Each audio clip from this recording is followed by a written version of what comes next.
या ठिकाणी आपण आमच्या विनंतीला मान देऊन उपस्थित राहिलात त्याबद्दल तुमचे आभार मानतो आणि या ठिकाणी आपण वेळात वेळ काढून उपस्थित राहिलात त्याबद्दल तुमचे स्वागत करतो। अपेक्षा अशी होती की मोठ्या प्रमाणात नागरिकांनी यायला पाहिजे होता। कार्यक्रम तुमचाच होता कारण तुम्ही ज्या पोलीस स्टेशनला तक्रारी दिलेली आहे, कोणाचे मोबाईल गेलेला आहे, कोणाची चोरी झालेली आहे आणि त्याच्यामध्ये जे हरवलेले मोबाईल आहे किंवा चोरी झालेले जे मोबाईल आहे ते आमच्या पोलीस ठाण्याचे जे पथक आहे PSI जवान आणि त्यांची टीम जी आहे त्यांनी बऱ्याच म्हणजे अविरत परिश्रम घेऊन ते सर्व मोबाईल हस्तगत केलेले आहेत। तुमच्या समोर आम्ही डिस्प्लेला दाखवलो आहे। खरं तर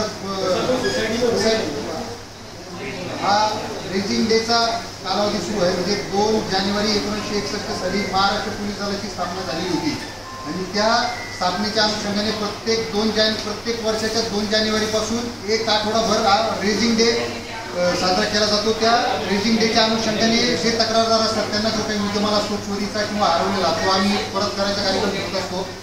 या ठिकाणी माननीय पोलीस उपायुक्त परिमंडळ 7 श्री साहेब येणार होते परंतु काही अनपेक्षित अचानक काम लागल्यामुळे ते या ठिकाणी उपस्थित राहू शकले नाही। त्यामुळे वरिष्ठ पोलीस निरीक्षक पाचसाहेब पोलीस स्टेशन संतोष घाटेकर साहेब यांच्या उपस्थितीत आपण हा कार्यक्रम पार पाडणार आहोत।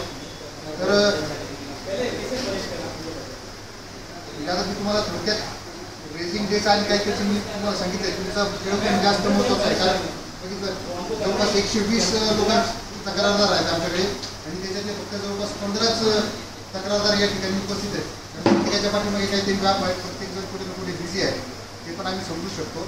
परंतु तुमच्या जर संपर्कातले तुम्ही असेल तर तुम्ही त्यांना सांगा की तुमचे मोबाईल तुम्हाला मिळाले आहे, ज्यांचे मोबाईल घेणं बाकी आहे आज दिवसभरामध्ये केव्हाही जाऊन ते चव्हाण साहेबांना किंवा त्यांची जी टीम आहे त्यांना भेटून ते त्यांचा जो गाळ झालेला किंवा चोरी झालेला जो मुद्देमाल आहे ते त्यांच्याकडे ते परत स्वीकारू शकतात। या ठिकाणी मी प्रत्येकाचं नाव वाचतो। या ठिकाणी येऊन सिनियर साहेबांच्या हस्ते तुम्ही तुमचा मोबाईल घ्यायचा आहे। जर समजा तुम्हाला त्याच्यामध्ये काही शंका असेल किंवा काही वाटलं की बा चुकून आला आहे होऊ शकतं एवढे सर्व मोबाईल आहे याच्यातून तुमचा मोबाईल देण्यामध्ये चुकी होणार नाही आमच्याकडनं, परंतु जर झाली तर फक्त जागेवर बसून राहा। कार्यक्रम संपल्यानंतर काय असेल तुम्ही चव्हाण साहेबांना भेटा आणि तो चेंज आहे की काय आहे ते तुमची शंका दूर करून घ्या।